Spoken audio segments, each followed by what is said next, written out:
From JBS Studios in Greater New York, this is the JBS News Update with Teisha Bader. I'm Teisha Bader with the JBS News Update for Wednesday, February the 22nd, 2017. Israeli Prime Minister Benjamin Netanyahu met today with the Prime Minister of Australia, Malcolm Turnbull. The two leaders addressed a joint press conference where Turnbull welcomed the Prime Minister to the country and conveyed Australia's support for Israel and its stance regarding the Israeli-Palestinian conflict. Our position is exactly the same as it always has been for many years. We support an outcome which has two states, where Israelis, the Israeli people, the Palestinian people live side by side as a result of direct negotiations between them, and that is the fundamental point, and live together in peace and the security that they're entitled to expect. And you can't expect, being blunt and realistic about this, you cannot expect any Israeli government to put itself in a position where security is at risk, where its citizens are not safe. The first duty of every government is the safety of the people. That's my first job as Prime Minister of Australia. It's Bibi's first job as Prime Minister of Israel. Netanyahu commented on the historic visit and invited Turnbull to visit Israel. I'm honored to be the first Israeli Prime Minister to officially visit Australia. God, it's been a long time coming. And it celebrates really 100 years of friendship of Australia to the Jewish people and their state. Later today, the two premiers met with 500 Australian and Israeli business leaders in Sydney, where a number of agreements were signed for joint business ventures and continued economic cooperation between Israel and Australia. Lebanese and Syrian media reported today on several airstrikes in Syria and claimed that Israel was responsible. The reports say that the Israel Air Force jet struck Syrian army outposts in the suburbs of Damascus early this morning, targeting Lebanese terror group Hezbollah. Israel has not commented on these reports. A Jewish community center near San Diego, California, was evacuated after receiving a bomb threat in an email early yesterday morning. San Diego police were called to the Lawrence Family Jewish Community Center in La Jolla, where they swept the building but did not find any explosives, and the JCC was soon reopened. The La Jolla JCC was one of a number of Jewish community centers targeted last month with a phoned-in bomb threat. And the emailed threat follows just a day after a fourth wave of threats targeted JCCs across the country. And the Anti-Defamation League was also targeted with a bomb threat. ADL CEO Jonathan Greenblatt tweeted that this morning, ADL National Headquarters in New York received an anonymous bomb threat.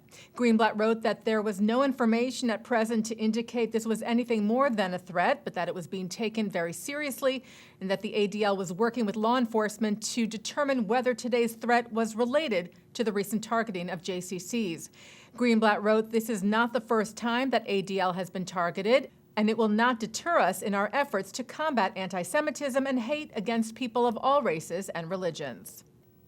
U.S. Vice President Mike Pence visited the site of the Dachau concentration camp on Sunday. Pence was in Germany to take part in the Munich Security Conference. Together with his wife and daughter, the vice president visited the International Memorial at Dachau, where he and his family laid a wreath, as well as a Jewish and Catholic memorial on the grounds. Dachau was built by the Nazis in 1933, about 10 miles outside of Munich, where tens of thousands of people were killed during the Holocaust, many of them Jews. And the infamous gate at Dachau, which was stolen 2 years ago, was returned today. The gate was found at the end of last year in Norway after an anonymous tip was given to police. German authorities are still investigating the theft and suspect neo-Nazis. A ceremony marking the gate's return was held at the camp today. Leah Adler, the mother of director Steven Spielberg, has died. Spielberg referred to his mother as his lucky charm when he accepted the Oscar for Schindler's List back in 1994. In her own right, Adler was a well-known restaurateur running the kosher Milky Way in Los Angeles for the past 4 decades. In addition to Spielberg, she is survived by 3 other children, 11 grandchildren, and 5 great-grandchildren. Adler was 97. The Israeli-American Council held their annual Mishelanu conference this weekend in L.A. Some 400 Israeli-American students came together to talk about Jewish identity, the connection between American Jews and Israel, and how to counter efforts by the BDS, Boycott, Divestment, and Sanctions movement, that seeks to delegitimize the State of Israel. They discussed the challenges faced on college campuses across the country. The Ruderman Family Foundation announced the recipient of its annual award for inclusion. Oscar-winning Jewish actress Marlee Matlin will receive the annual Morton E. Ruderman Award in Inclusion for her activism on behalf of people with disabilities. Matlin, best known for the film Children of a Lesser God, serves as spokeswoman for the National Association for the Deaf. She will receive the award in June in Israel. Ruderman Foundation President Jay Ruderman called Matlin the embodiment of a force that has broken down barriers and changed perceptions of people with disabilities worldwide. And taking a look now at our programming for tonight on JBS for Wednesday, February the 22nd. At 7 o'clock, it's From the Aleph Bet. At 7:30, Charles Jacobs of Americans for Peace and Tolerance talks about defending Israel from a program of Camera and B'nai Tikva in North Brunswick, New Jersey. At 8, Executive Director of Hillel Westchester, Rachel Klein, hosts a panel discussion on combating anti-Semitism on college campuses with students in a program of the JCC of Greenwich, Connecticut.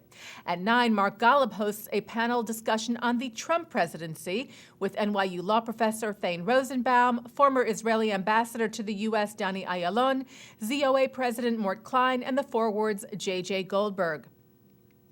And at 10:30, it's a celebration of the early life and music of Irving Berlin, presented by the museum at Eldridge Street in New York City.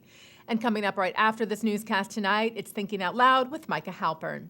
And that's the JBS News Update for Wednesday, February the 22nd, 2017. I'm Teisha Bader.